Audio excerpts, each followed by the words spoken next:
தமிழ் தேசிய அரசியலை முன்னெடுப்பதாக கூறும் கட்சிகள் பல உண்டு. ஆனாலும் தமிழ் தேசிய அரசியல் அரங்கிலே ஒரு வலிமையான அடையாளம் காட்டக்கூடிய தலைவர் என எவருமே இல்லை. தமிழ் தேசிய அரசியல் சக்திகளை ஒருங்கிணைக்கவும் முடியவில்லை. அதனை கோட்பாட்டு ரீதியாக வளர்த்தெடுக்கவும் முடியவில்லை. நடைமுறை ரீதியான பிரச்சனைகளுக்கு அதனால் முகம் கொடுக்கவும் முடியவில்லை. அதை பலமடைய செய்யவும் முடியவில்லை. உள்நாட்டிலும் தமிழ் சூழலிலும் சரி, இலங்கைக்குள்ளும் சரி, இலங்கைக்கு வெளியே சர்வதேச சமூகத்தோடும் சரி, புலம்பெயர்ந்த தமிழர்களிடத்திலேயும் சரி, அதனால் சரியான முறையில் உரையாடலையும் தொடர்பாடலையும் கூட பேணவும் முடியவில்லை. இன்னும் சொல்ல போனால் 2009க்கு பிறகு தமிழ் தேசிய அரசியல் பலவீனப்பட்டே வந்துள்ளது. சரி, பிழைகளுக்கு அப்பால் சம்பந்தன் இருக்கும் வரையில் தமிழ் தேசிய அரசியலுக்கு ஒரு தலைமை இருப்பதான தோற்றமாவது இருந்தது. 1000 விமர்சனங்களுக்கு மத்தியிலும் வெளி அரசியல் தரப்புகளோடு உரையாடக்கூடிய தொடர்பாடலை செய்யக்கூடிய நிலையில் சம்பந்தன் இருந்தார். சம்பந்தனையே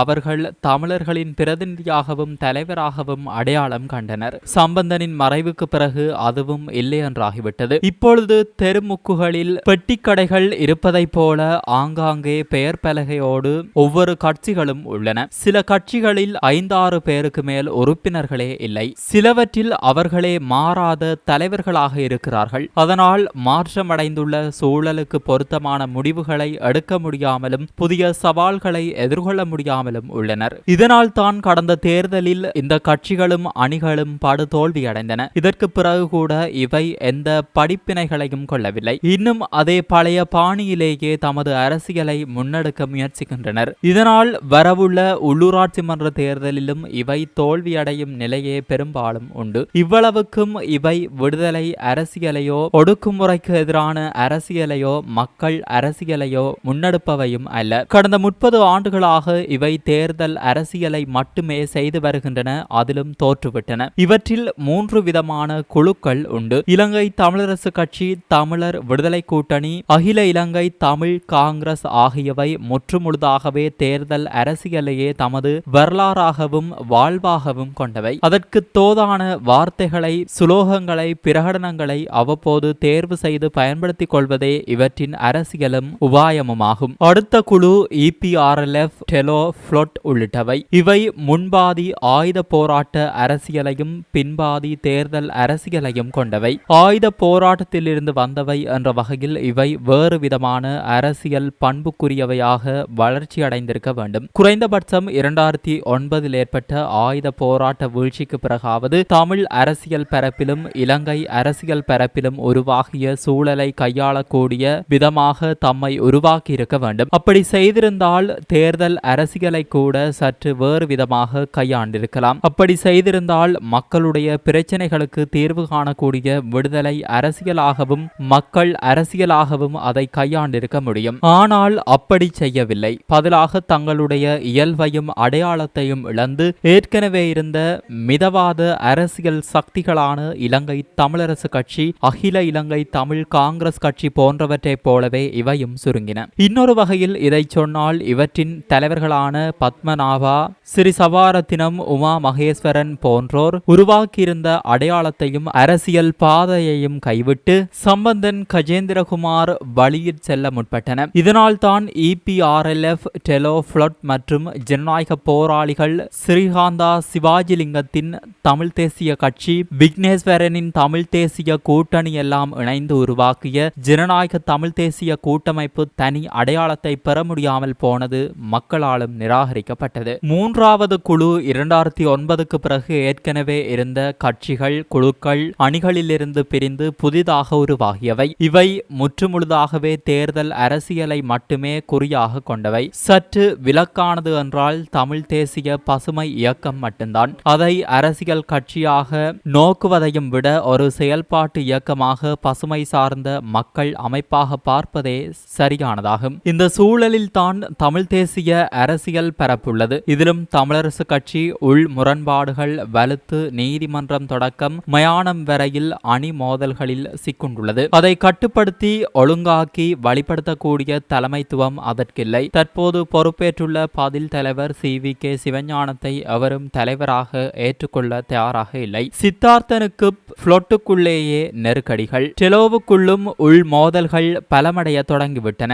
EPRLF சத்தமின்றி ஓய்வுக்கு போகும் நிலைக்கு உருவாகியுள்ளது. ஏற்கனவே ஈரோஸ் இவ்வாறான ஒரு நிலைக்குள்ளாகியதை இங்கே நினைவில் கொள்ள வேண்டும். 1989 14 நாடாளுமன்ற உறுப்பினர்களை கொண்டிருந்த ஈரோஸ் பின்னர் ஒரு உறுப்பினரை கூட பெற முடியாத நிலையில் அரசியல் பின்னடைவை சந்தித்திருக்கிறது. ஏறக்குறைய அதையொத்த நிலைக்கே இன்றைய EPRLF வந்துள்ளது. ஆனால் தம்மை சரியாக ஒழுங்கமைத்தால் மீள எழுச்சியடைய முடியும். அதற்கு அமைப்புகளில் இருப்போர் விஞ்ஞான பூர்வமான ஆய்வுக்கும் மனந்திறந்த உரையாடல்களுக்கும் விட்டுக் கொடுப்புகளுக்கும் தம்மை தயார்படுத்த வேண்டும்.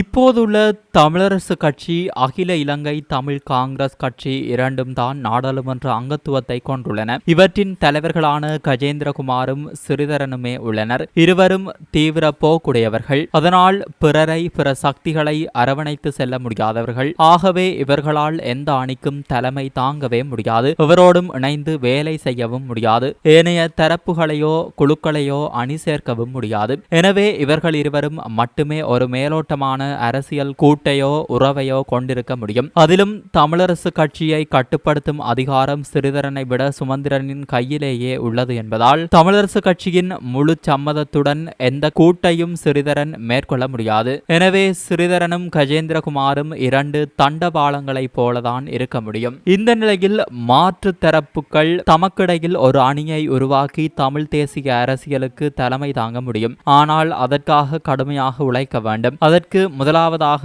இதிலுள்ள கட்சிகளும் தலைவர்களும் தம்மை புதுப்பித்துக் கொள்வது, மாற்றத்துக்குள்ளாவது அவசியமாகும். இலங்கை தமிழரசு கட்சி, அகில இலங்கை தமிழ் காங்கிரஸ் கட்சி தமிழர் விடுதலை கூட்டணியை போலன்றி விடுதலை இயக்க பாரம்பரியத்திலிருந்து வந்தவர்கள் என்ற வகையில் செயல்பாட்டு அரசியலை நடைமுறைப்படுத்த வேண்டும். உதாரணமாக JVP எப்படி NPP ஆக பரிமாணமடைந்ததோ அதை போலவேனும் மாற்றமடைய வேண்டும். இல்லையெனில் அவ்வப்போது அறிக்கை, ஊடக சந்திப்பு, கடிதம் எழுதுவது என தமிழர் விடுதலை கூட்டணியைப் போலவே இவையும் மாறும் அபாயம் உண்டு. இதற்காகத்தான் இவை ஒரு மாற்று உபாயமாக ஜனாதிபதி தேர்தலின் போது தமிழ் பொது வேட்பாளரை உருவாக்கி நிறுத்தின. அதனைத் தொடர்ந்து தமது செல்வாக்கை உயர்த்தி கொள்ளலாம் என்று கற்பனை செய்தன. ஆனால் அது எந்த வகையிலும் உதவவில்லை. இறுதியில் தமிழ் பொது வேட்பாளர் என்ற புயல் இருந்த செல்வாக்கையும் பலத்தையும் அடித்து சென்று விட்டது. ஆகவே இப்போது தமிழ் தேசிய அரசியலில் உருவாகியுள்ள கோட்பாட்டு பலவீனம், தலைமைத்துவ வெற்றிடம்,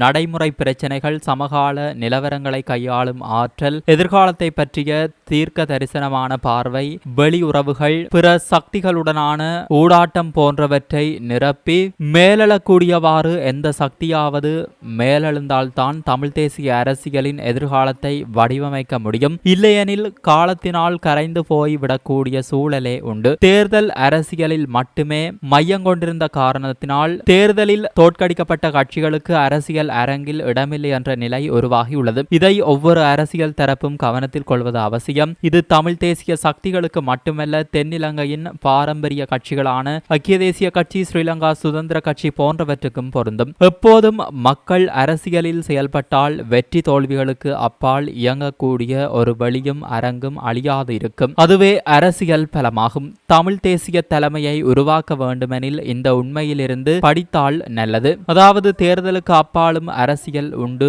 அரசியல் பணிகள் உண்டு என்பதை புரிந்து கொள்ள வேண்டும். இது போன்ற செய்திகளை தெரிந்து கொள்ள சமூகம் நியூஸ் சேனலை சப்ஸ்கிரைப் செய்து அருகில் உள்ள பெல் பட்டனை கிளிக் செய்யுங்கள். மேலும் இது போன்ற செய்திகளை உடனுக்குடன் தெரிந்து கொள்ள சமூகமீடியா.com என்ற இணையதளத்தின் வாயிலாகவும் எங்களுடன் இணைந்திருங்கள்.